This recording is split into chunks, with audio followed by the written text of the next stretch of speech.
है कि कंजूसी बुरी बला है। कुछ लोग जीवन भर मेहनत करते हैं लेकिन अपने ही कमाए हुए धन का ना तो स्वयं उपयोग करते हैं और ना ही अपने परिवार को किसी सुख सुविधा का आनंद भोगने देते हैं। इस आर्टिकल में हम आपको कंजूस सेठ की मजेदार, रोचक और ज्ञानवर्धक कंजूसी मुहावरे और कहावत पर आधारित कहानियों की जानकारी देने जा रहे हैं। एक बार एक गांव में एक कंजूस सेठ करोड़ी मल रहता था। वह अपनी कंजूसी लिए पूरे इलाके में प्रसिद्ध था कि यह तो कौड़ी कौड़ी के लिए जान देता है। एक दिन उसे अपने से भी ज्यादा कंजूस व्यक्ति के बारे में पता चला। उसके मन में आया कि चलकर देखना चाहिए कि कोई मुझसे भी ज्यादा कंजूस कैसे हो सकता है। अगले दिन सुबह उस कंजूस सेठ के घर पर पहुंच गया। उस समय वह सेठ घर पर नहीं था। सेठ करोड़ी मवहल ने उसके बेटे को एक कागज दिया जिस पर 4 आम बने थे और कहा कि परिवार के साथ मिलकर बांट कर खा लेना।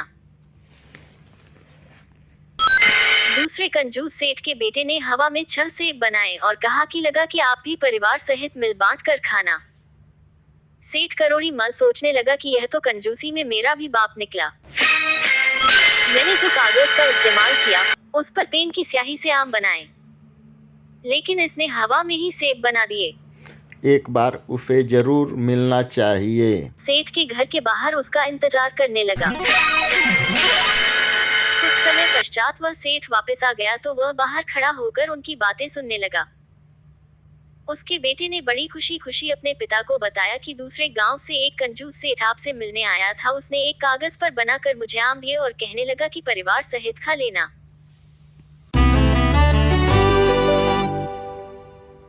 मैंने हवा में ही उसे 4 सेब बनाकर कहा कि आप भी परिवार सहित मिल बांट कर खा लेना। इतना सुनते ही कंजूस सेठ क्रोधित हो गया तो बाहर खड़ा कंजूस सेठ सोचने लगा कि यह इतना क्रोधित क्यों हो गया। उसके बेटे ने तो हवा में ही सेब बना कर दिए थे। वह सेठ अपने बेटे को कहने लगा कि अगर उसने आम दिए तो तुमने सेब क्यों बना कर दिए। आम बाजार में 20 रु किलो बिक रहे हैं और सेब 40 रु किलो। तुमको हवा में भी इतने महंगे फल देने की क्या जरूरत थी। आगे से इस बात का ध्यान रखना। अब जो सेठ बाहर खड़ा था कहने लगा कि सच में ये सेठ कौड़ी कौड़ी दांतों से पकड़ने वाला है। दोस्तों, ये कहानी अच्छा लगे तो लाइक, शेयर और सब्सक्राइब जरूर करें और कमेंट अवश्य करें। Thank you.